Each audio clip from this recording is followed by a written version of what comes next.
Well, tonight we begin the first of many Motivation Mondays to help you at home stick with the resolutions you've made for the new year. While most people focus on physical health, mental health is equally as important. Right now, I'm joined with Dr. Margaret Rutherford, a Fayetteville psychologist, to go into a little bit more detail about what it means to be compassionate with yourself. It is so important, Clarissa, to do that. Basically, good compassion is good self-care.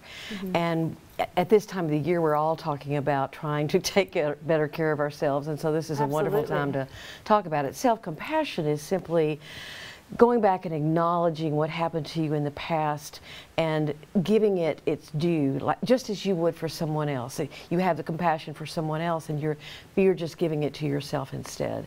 It's not blame. So many people get confused thinking, oh, I'm just going to go back and supposed to blame people for what happened. No, you just go back and say, wow, that was important and that was hard, and how is it affecting me today? So why is it important for people to take that look back and kind of have that acceptance of their past? Because you can be being governed and influenced by things from the past that you don't even recognize.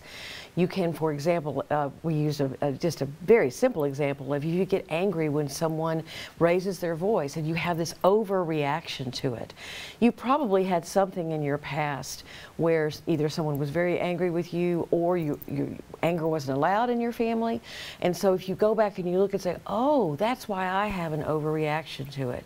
That's why I'm always telling people, quit yelling at me, when they really look at me and say, I'm not yelling at you.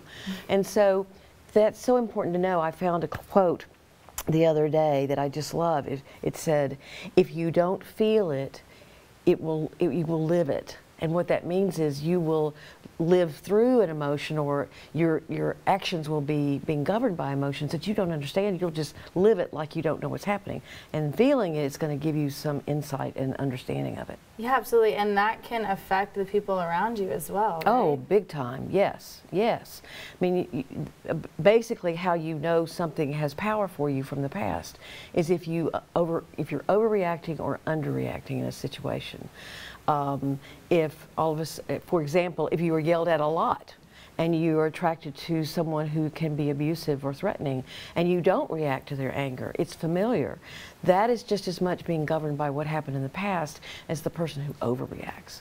So how often do you see people, having issues in life because they're not, accepting who they were or dealing with their past? How often is that a problem? All the time.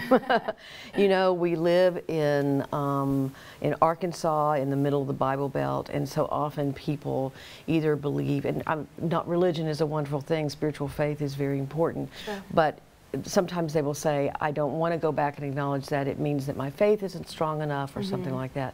So you have to give yourself permission to do that. But it is so important, whether you're perfectionistic, whether you think you're failing in life and you don't understand why, you can't seem to reach goals that you set, there may just be a clue to that in your past. So what can people do to turn this around? Obviously, they can look back in the past and think about it, but this isn't something that's going to be fixed with maybe looking back on it once. What is something that people can do every day to take care of themselves? Well, of course, there is entering therapy, but I'm a therapist, and so I'm a huge believer in that. You can do things like journal. You can begin this year by saying, I'm going to look at what I believe is influencing my choices today. I'm going to look at whether I overreact or underreact. I'm going to look at what I might be repeating in my present that has something to do with what I experienced in my past. So you can do a good deal of the work yourself.